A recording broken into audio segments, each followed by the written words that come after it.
আর ৫টা দিনের মতো আজকেও বাড়ি বসে ল্যাদি খাচ্ছিলাম। হঠাৎ মামি ফোন করে বললো একটু বাইরে বেরোতে। আর বাইরে বেরিয়ে দেখি প্রচুর লোক। পাশের বাড়ির দাদার বাচ্চা, তাই সবাই টাকা কালেক্ট করছিল ওর জন্য কেক আনবে বলে। তো আমিও কিছু টাকা নিয়ে গেলাম, গিয়ে দেখি অনেকে চলে এসছে, সবাই মিলে প্রচুর গল্প করলাম। তারপর টাকা কালেক্ট করার পর আমি আর বনি বেরিয়ে গেলাম দাদার জন্য কেক আনতে যাওয়ার সময় প্রচুর মজা হয়েছে। গিয়ে দেখছি প্রচুর রকমের কেক আছে, ওখানে কোনটা নেব আমরা ডিসাইড করতে পারছিলাম না। তারপরে ফাইনালি আমরা এই দুটো কেকের মধ্যে কনফিউজ ছিলাম। তারপর আমরা এই গোলটাই নিয়ে নিয়েছিলাম। এখানে দাঁড়িয়ে দাঁড়িয়ে আমরা একটু ভিডিও করে নিচ্ছিলাম আর ভাবছিলাম যে কি নাম লেখা যায় কেকের ওপরে। ফাইনালি দেখো ডগ লিখেছি। ওর নাম আসলে দীপঙ্কর থেকে ডক্টর হয়েছে, আর থেকে আমরা ডগদা ডাকি, তো সেই হিসেবে আমরা ডগই লিখলাম। আসার সময় কেকটা এরকম দুজনের মাঝখানে বসিয়ে নিয়ে আসছিলাম। ওখানে এসেই এই পুচকুটাকে আদর করছিলাম একটু। তারপরে ওখানে সবাই গল্প করছিল অনেকক্ষণ ধরে। তখনও ডাক্তারদের কোনো আইডিয়াই ছিল না যে ওর বাচ্চার জন্য কেক কাটা হবে।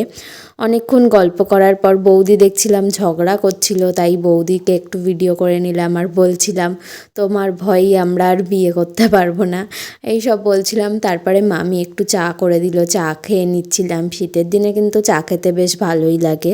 তারপরেই সবাই মিলে আমরা রেডি হয়ে গেলাম ডাক্তারদাকে ডাকতে যাব বলে। আমরা বেরিয়ে ফার্স্টে কেকটা কোথায় কাটা হবে সেই জায়গাটা ঠিক করলাম, কারণ সবাই বলছিল ঘরে কাটতে, কিন্তু ঘরে এতজন মিলে যেতেও কেমন লাগছিল, তাই ভাবলাম বাইরেই ডেকে নিই, বাইরে ডাকলেই বেশি মজা হবে। ফার্স্টে এসে আমরা কেকটা একটু সাজিয়ে নিলাম। কেকটা যখন খুলছিল আমার আর বনির অল্প অল্প টেনশন হচ্ছিল যে নাম দেখে এরা কে কী বলবে। তারপরে এই অভিদাই কেকটা মেন সাজাচ্ছিল। কেকটা দেখে আমরা আবার সবাই একটু আনন্দ পেয়ে গেছি, কারণ এরকম হঠাৎ প্ল্যানগুলো খুব ভালো হয় সত্যি। সবাই এই নামটা দেখে তারপরে হাসাহাসি করছিল, কারণ এটা আমি আর বনি প্ল্যান করেই লিখিয়েছিলাম। তারপর আমরা ভাবছিলাম ওরা যদি বাজে ভাবে এরকম একটা নাম লিখলাম, কিন্তু সবাই খুব হাসাহাসিই করছিল। তারপরে ফাইনালি আমরা ডাক্তারদাকে ডাকতে গেলাম ওদের বাড়িতে। আর ডাকতে এসে ওরা কার্তিক ফেলার কথা ভুলতেই পারছে না। এসে বলছে দেখ ডাক্তার তোদের বাড়িতে কার্তিক ফেলেছি, এই সব বলে ওকে বের করেছে। ও তো দেখে আমাদের এতজনকে একসাথে খুব সারপ্রাইজড হয়ে গেছিলো। তারপরে ওকে নিয়ে গেলাম কেক কাটার ওখানে গিয়ে ও খুব খুশি হয়েছিল। প্রথমে গিয়ে দেখছে ওর জন্য কেক এনেছি, আর নাম দেখে ও বিশাল হাসছিল।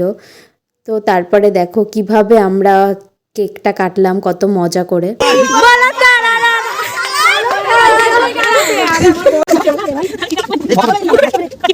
Happy birthday to you.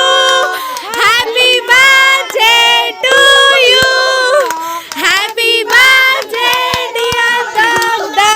Happy birthday to you. Yeah.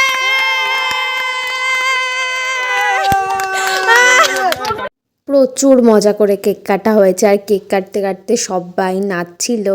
এত পাগল হয়ে গেছিলো হঠাৎ করে সবাই একসাথে। তারপরে ওকে কেক মাখানো হলো আর সবাইকে ও কেক খাইয়ে দিচ্ছিল। এই পর্যন্ত তো ঠিক ছিল, কিন্তু তারপরেই সবাই একসাথে পাগল হয়ে গেছে। সবাই সবাইকে ধরে বেঁধে কেক মাখানো শুরু করে দিয়েছিল। আর এখানে তো রিজা বলছিল ওর নাকি হ্যাপি বার্থডে বলে ও সবাইকে কেক খাওয়াচ্ছিল। একবার বলছে আমার হ্যাপি বার্থডে, আবার বলছে আমার অ্যানিভার্সারি, এইসব বলে কেক খাওয়াচ্ছিল। তারপরে দেখো এইখান থেকে শুরু হয়েছে সবার কেক মাখামাখি। আমাকেও এরকম বাজেভাবে কেক মাখিয়েছে। এরপরে প্রিয়াঙ্কা বৌদিকে কেউ ধরতেই পারছিল না। তারপরে ফাইনালি ওকে ধরেও কেক মাখানো হলো।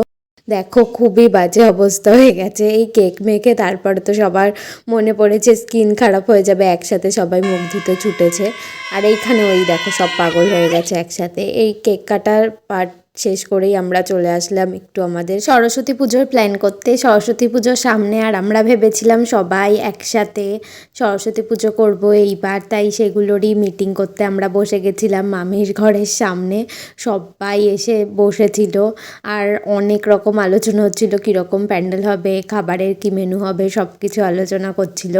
তো আজকের ভিডিওটা এই পর্যন্তই। ভালো লাগলে like, comment, share and subscribe করে দিও। দেখা হবে পরের ভিডিওতে, ততক্ষণ পর্যন্ত টাটা।